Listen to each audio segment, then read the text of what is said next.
Bruce, you're the main watchdog on behalf of ratepayers in the HCM, and you've detected some problems in the 2016-17 budget. What are they? Highlight a few of them. Okay. If we go back, if I can just go back a year, when we had a look at the 15, 16, 16, 17 budget, before that we had examined the previous year's draft budget, and we found an awful lot of faults in it, which we passed on to the municipality in good faith, and they were sorted out, they were accepted, and the budget was amended accordingly. This year, we did not find fault in the shall we say, the mathematics of the budget, but it's in the policy and the thinking behind the development of the budget for 16-17 year. We have for a long time been concerned about the percentage of the budget that's been going to cover the cost of people, employing people, without us getting an equivalent amount of work out of those people that are so employed. And we have been getting promises that they're going to take steps to ensure that that percentage as a percentage of the total cost would come down. Well, this year it has not come down, it's gone up. Now we understand that certain aspects of the salary and wages bill is pretty well out of their hands because that is done by central bargaining. And we understand that for a 3-year period, it's either 2 or 3 year period, the increases in basic salary had been set at 7%. Yeah. But when we analyse the budget itself this year, we find that the total increases, and depends on which way you look at it, if you take the salary and wages bill as presented in the budget per se, have actually gone up to a total of 52.15% of the total general and rates expenditure budget. How much more than the previous year? It's gone up by 11.36% on the previous year. That's quite a big increase. Now, when I say general and rates expenditure budget, I do not include the electrical departments, the 3 electrical departments, because they're a service to ESCOM, and it actually skewers the actual figures. So we leave those out from all aspects. But we don't believe that the salary and wages as presented represent a true picture.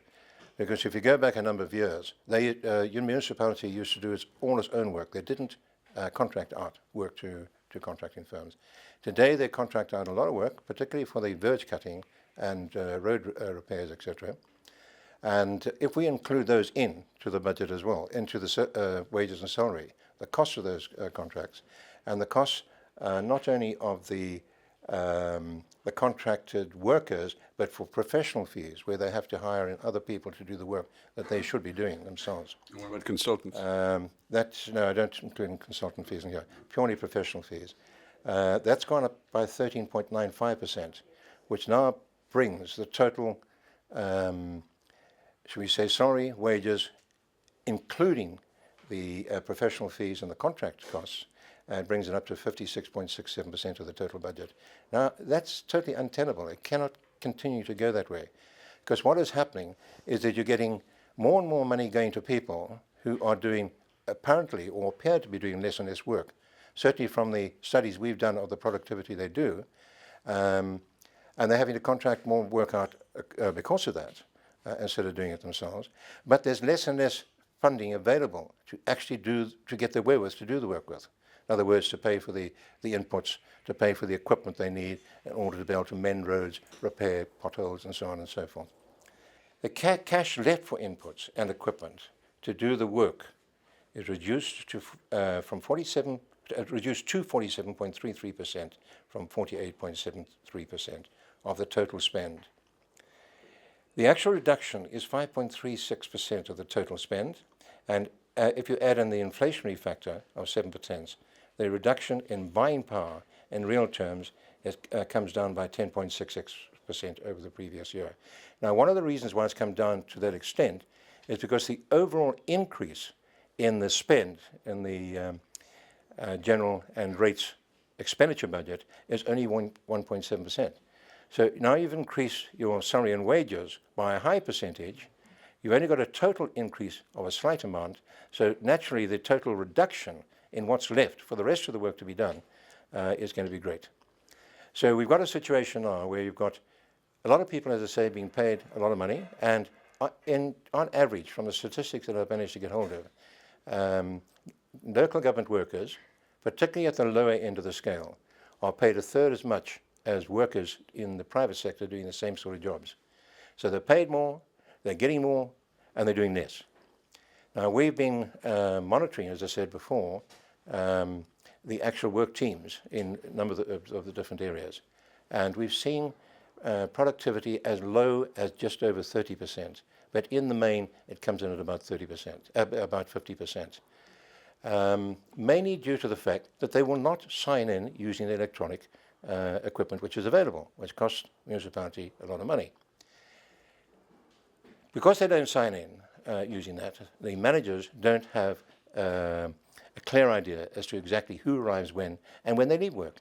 And you actually see the workers coming in after the start time in the day. You see them pushing out, spending up to an hour and a half, getting ready to go to work.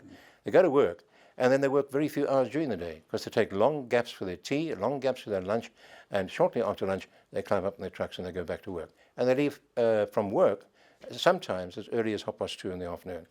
Bruce, have you taken this up with the municipal manager? Taken up 2 or 3 times now. In fact, one of our members did a presentation at our last meeting showing photographs, statistics, and so on to the municipality. And they didn't deny the fact that this was happening. And they asked us to give them 3 months so that they could get it right, make sure. When was that? That was just over 3 months ago. So we accepted that and we said, yes, we will go with that. And at the meeting we had just recently, we raised the point again. Nothing had changed, and we were asked to give them another 3 months. Well, we can't just keep on giving 3 months and then 3 months and 3 months again. Either they're doing the work or they're not doing the work. And if the workers are not working, it's not normally because the workers can't work, it's because the managers can't manage. And if managers aren't managing, you're not going to get the work out of the workers.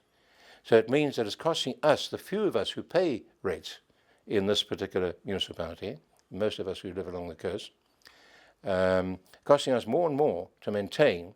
There are a lot of people who work for the municipality who are not giving a full day's work. And this we find more and more difficult to accept. Bruce, but now what is the way forward now? I think that we believe that the municipal manager is trying hard. But we believe, and we're open to correction on this, but we believe he's not getting the support he needs to get, either from his political masters, if you'd like to put it that way, or from his departmental heads, which puts him in a very invidious position. He is trying to make it work. We firmly believe that. And we'd like to support him to make it work. But we can't let this just continue the way it has been continuing without saying something about it. We've been given a lot of reasons why these differences have come in the budget, but those reasons don't solve the problem. The problem is there's more money being paid out for people and less money available to do the work. So you're getting to the situation where people can't do the work, even if they want to, because they haven't got the wherewith to do it with. And that doesn't make any sense whatsoever. Now, if they could get productivity up to a reasonable level, you should either get more work, in which case the very much run-down infrastructure that we have here at the moment would improve, or you could use less people to do the same amount of work, in which case it would cost us a lot less, and we'd have more money available to be able to put the inputs in which are needed to actually uplift the South Coast. We know that the South Coast main economy is built around tourism. Now, if you're going to keep tourists coming back here, you've got to have an infrastructure which is attractive. You've got to have roads that they don't break their tires on. You've got to have beaches which are safe to go and swim on and walk along in the evening and so on, which are kept clean. That are not left with bottles and rubbish and stuff every morning because there's been a big party by a lot of people the night before. I mean, the bylaws state that you can't drink on the beach, but they drink with impunity on the beach because the policing services do nothing about it. Now, the policing services are an expensive, very expensive department of the municipality. When do we see them? Why don't they maintain the bylaws? Because the bylaws exist there to stop that sort of thing happening, but they're not being managed. They're not being made to do the work they're supposed to do. In all fairness to them, during the past Easter holidays, they made a real effort, but apparently it's not consistent. You know, they don't keep it up. Well, this is it. I mean, if the policing services and the traffic department are doing the job properly, there should be a presence at all times. And when they are present, they mustn't just ignore people who are breaking the bylaws. They've actually got to stop them and do something about it. I mean, who was it? The mayor of New York, a very famous guy, who turned New York round because he wouldn't allow any infringement of the bylaws there. And everybody was prosecuted regardless of how minor that... broken window syndrome. Yeah. But here, they do it and they get away with it. I mean, does anybody believe that it's safe to drive on the roads here at the moment? How many times have you come to a stop street and people are halfway across the road before they stop? Or you come to a traffic light and you've got to let two cars go through the red against you before you dare go forward, because they'll take you out if you go forward when it turns green for you. And there's nobody there to stop them. There were cameras put in at some of these traffic lights. They don't seem to work. And nobody gets prosecuted. Nobody seems to be standing there observing what's happening. And it's becoming an extremely dangerous thing to do, to drive around here. The crime has escalated tremendously. And people don't want to come down here on holidays now because they're not sure if they're going to go back with everything they came down with. It's becoming a serious situation. And if the people who are paid to do a job would only do what they're paid to do and do it effectively, and and have some passion for their work, we could turn this South Coast round. We, from the ratepayers, want to work with the municipality and make it happen. But we can't just keep on butting up against this attitude of, oh, well, we can't really change things. We can change things. All it takes is people who are in positions of authority to use that authority effectively, to expect to get the work out of the people that they pay to work for them. And then we'll start getting things happening properly. But if we carry on the way we are at the moment, the future of the South Coast is very dismal. The North Coast is taking all the traffic away from here. You can see it from the way the value of the houses, etc., has dropped. Whereas up in the North Coast, for an equivalent house up there, the value is probably 1.5 times as much as it is here at the moment. Although there was a report, I think it was last week or 2 weeks ago, from Pam Golding. The report said that the North Coast is now saturated. People are coming down here now to look for property. I mean, can that be correct? This could well be the case. I don't know. But talking to some of the people in the trade down here, although they say they have begun to move houses again, but not at the prices that they could have moved them 3 or 4 years ago, and certainly not at the current replacement value of those houses. I mean, if you take just this place here, for example, the houses here were valued at 1.3 million. 5 years ago, when they had last valuation. Today, you'd be lucky if you get 800,000 for them. That's a big drop in value. Yeah. Bruce, thank you very much. We can go on, but we've already talked a long time.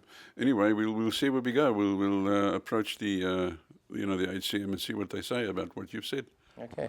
We have told. I mean, we had this meeting with the HCM. We have aired our views. We have listened to what they've had to say about it. But as I say, the major issue seems to be, and this has not been addressed, although they've addressed a lot of our points, is that there's less money to do the work and more money going to the people who are supposed to be doing the work. And the whole budget would appear to have been for the benefit of the employees of the municipality and not the benefit of the people they're supposed to serve. And that's our concern. Any union influence, maybe? I'm sure the unions have a lot to do with it. I don't know what they do. I've not been mixed up in that. Okay, thank you. Thanks for your time. Thanks very much. Yeah,